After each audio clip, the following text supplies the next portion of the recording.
Hello and welcome back everyone to another video on the Flight Sim channel, or Flight Sim fan channel anyways. And we're here in the Boeing 777, this is PMDG's 777-200LR, and we're sat here at Toronto Pearson International Airport. This is Fly Tampa's Toronto Pearson. It's very nice scenery. We're also using Active Sky and the Active Cloud Assist. I forget the ASCA, I forget what that's called, but I'm using that as well. We're using the real world weather, and this is actually just going to be a startup video, startup tutorial, so the weather doesn't really play a factor in that. So we'll just hop into the plane here. And I do have track IR, but I'm probably not going to be using it too much for this video. So we'll head on down. I'll just hit the parking brake. It's basically self-explanatory. It's a parking brake, so I think my sound's off. Yeah, there we go. You should be able to hear that there. And we'll start to the left. Here we have our oxygen. And so basically to test it, you just press the little button there. Make sure oxygen's flowing properly. That's good. The tiller here, this isn't, it's modeled in the sim, but I don't physically have a tiller. I have a stick, a throttle, and rudder pedals. And the tiller is used for turning the nose wheel for taxiing. You can get some really good tight turns with the tiller. And so us simmers, I mean, I haven't even heard of a tiller add-on you can get, or a hardware. So what they do for us is it links up to your rudder pedals. So if you turn left with your rudder pedals, your nose will turn left. If you use it with the right rudder pedal, it'll go right. And that's how the tiller works in the sim. Next on the yoke, you have your trim. So you have trim down and trim up. You have your autopilot disconnect, and you would hit that twice. Once to disconnect the autopilot and another to get rid of that warning. Next down here you got just some lights for the one's for the artificial horizon screen with your speed and altitude. The other one's for your navigation screen, the brightness. Next you have your FMCs, or your flight management computer. You have two of them, the co-pilot side and the captain's side. And basically what these do is it controls almost every aspect of the flight, if you think about it, but it takes care of a lot of the routing, and in our simulation it takes care of a lot of the weight and balance. And PMDG has something called FS actions, which I'll show you later, which takes care of a lot of the simulation aspects. So for us, the FMC almost controls the whole flight for us. It's really good. Next, if we come down, as I said, you have our parking brake, which is very good. I'll get to a different view here and I'll show you the pedestal. So with the pedestal you have, we'll start at the top, you have trim with your hands. I guess in the real life you could just click, pull down or up, but it's also on the yoke for you there. And then you have obviously the throttles, which are very nicely modeled. If you move them, you can see the little, I don't know what to call it, but casing, I guess, around it. Looks very nice. You have the speed brakes here, which will deploy the, they're not flaps, but they're little kind of boards on the top of the wing. You'll probably see them on landing for the most part, or sometimes in descent. We also have the flaps on the right. And if you come your way down, you have one more FMC here. You have your your radio 1, your radio 2, and your radio 3. And that could be selected by VHF left, VHF center, and VHF right, depending on which one you want to use. You have your transponder panel, and also your TCAS is here as well. So TCAS is Traffic Collision and Avoidance System. So that'll help you with traffic. Your evacuation panel, you can test that if you'd like. And that's kind of all I'm going to say. Actually, there's one more thing, the fire pull left and right engines. So if there's a fire on board, these are the extinguishers you use, and you would pull it up to the left to discharge it, or to the right, depending if the left one fails, or I think sometimes they just use both anyways. Could be wrong about that though.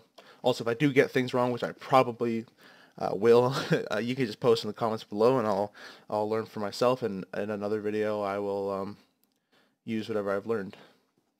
From then on, here we have the auto brakes, which also are self-explanatory as well. It's basically the auto braking system, and those are used on the landings. So usually, I think a normal auto brake setting is 2, it'll go back to disarm because we're not.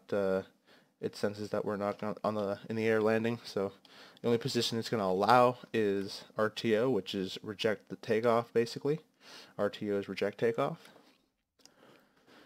I've never had an instance where I had to use max load. I've always used I've used 4 before. That was only once, but usually it's 2. 2 does the job. Next, you have the MCP, the mode control panel, and this is basically your autopilot panel, and this is a very important panel, especially during flight, because as you know, these big airliners are most of the time on autopilot. So on this one, I'll power it up for you later, we'll give you speed selection, heading selection, vertical speed selection, so let's go maybe plus 1,000 feet ascending or negative 1,000 feet descending, or so on, and altitude selection. You have your autopilot on switch, 2 of them. You have your auto throttle arm, and you have left engine and right engine.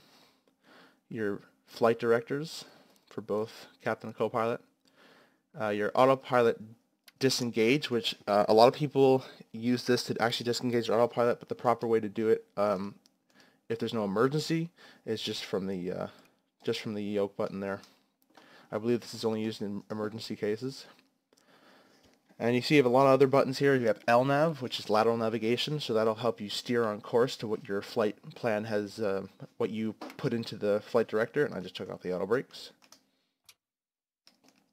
Your VNAV, which I believe is vertical navigation, so that'll, there's a system within the FMC that lets you program certain waypoints to be at certain speeds and altitudes. You can do that with the VNAV, so the computer will know if you select the altitude here, it'll know to be at that speed, at that altitude, at that waypoint. So it's a very cool system.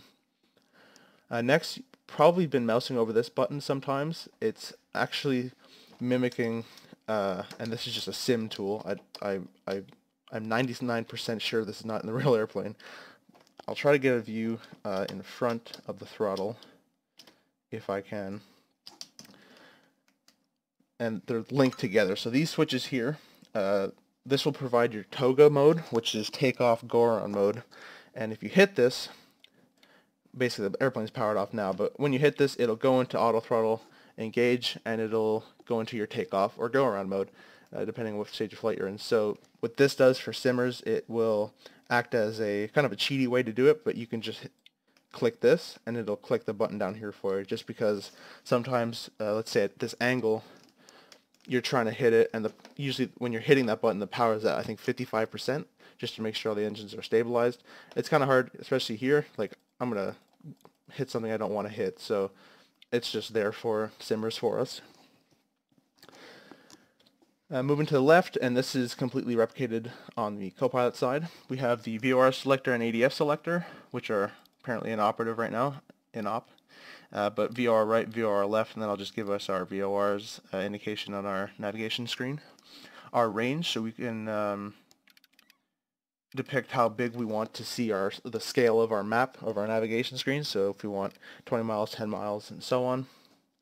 And then here you have different modes you can use for the navigation. Try to get a better view. So you have the plan mode, PLN, you have the map mode, you have the VOR mode, then you have the approach mode.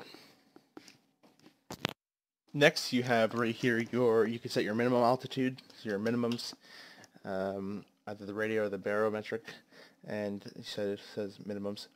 And basically to do that, if you ever watch a landing, either real life or simulation video, you'll probably hear approaching minimums. Basically what that is, it's your decision height. So at minimums, you're making the choice of landing, like the runway's in sight, you're landing, everything's good, or you're going to go around. So that's how you set it through here. Next you have the FPV button. If you click this on your artificial horizon, captain side, because we clicked it on the captain side, it will show a little, it kind of looks like a velocity vector, and it'll show you where your nose is actually pointing in the direction of flight. Here, this will, in MTRS, will display your altitude in meters.